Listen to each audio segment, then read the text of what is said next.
I'm sure every male in the audience says the same thing. There needs to be more hair for guys.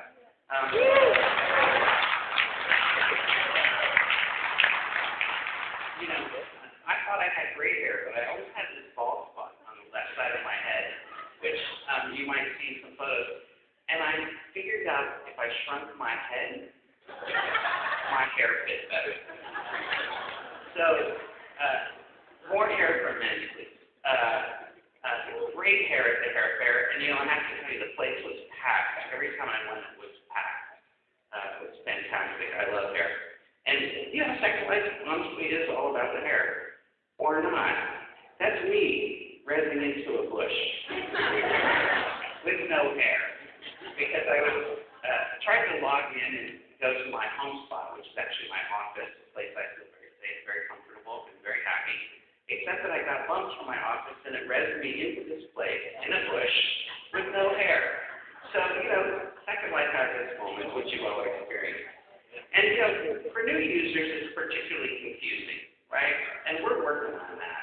As a matter of fact, I am obsessed with improving the new user experience. I hang out a lot on help islands. We don't have orientation islands anymore, but I hang out on the help islands, and I try to help new residents where I can. And I watch and I learn. And it's still harder than it needs to be. And there's a lot of work to be done there, and there's a lot of work we're doing there. I spent the last 7 years at a company that was very well known for user-centered design.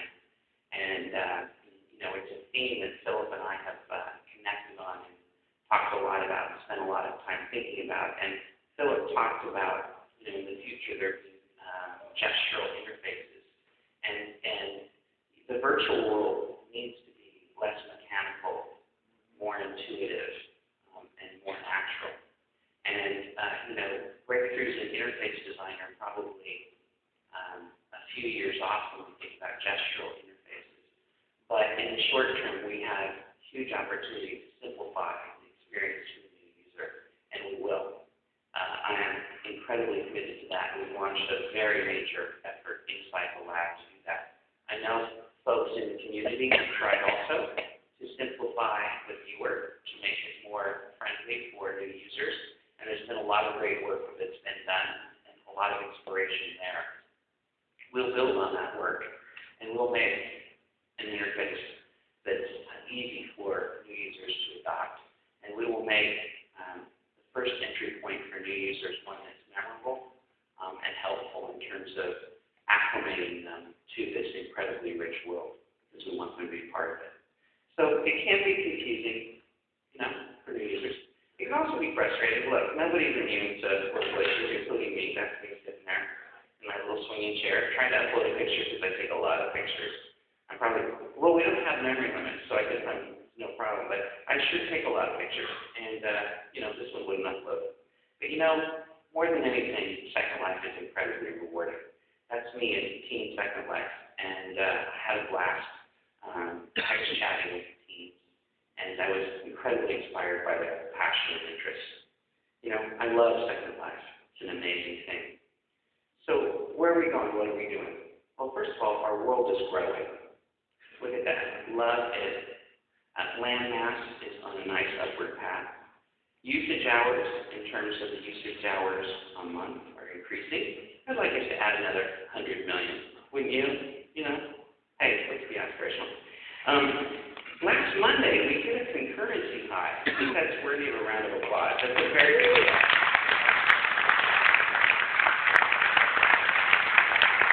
I'm sure you know it's a big deal, but as we watch from behind the scenes, it's a very big deal. And the cool thing about this was I only snapped 3 screenshots in getting this picture, and you'll notice I got the max ever, the max today, and the current. So I was there at that history-making moment. We want many, many more of these in the future. It's great, and I think the company and Second Life has great momentum. So what are we working on in the lab? We're working on 3 very simple things. Simple in concept, challenging in execution. The first is relevance. We want to make sure that Second Life continues this irreversible course that Philip has talked about. And we need to do and are doing a few things to continue to build the relevance of Second Life. One is focusing on the kinds of things that are most powerful in Second Life in terms of building community, building the in-world economy, and spurring creativity. And Philip mentioned live music. Live music is one of the absolutely coolest, most sort of personal and wonderful things I've experienced in Second Life. That's an experience we want to amplify, we want to promote, and we want to make bigger for more people. Shopping, we talked a little bit about. Obviously, that's very powerful, and it is very much about hair and what we wear. But education also is incredibly important and incredibly valuable, as is business, doing business.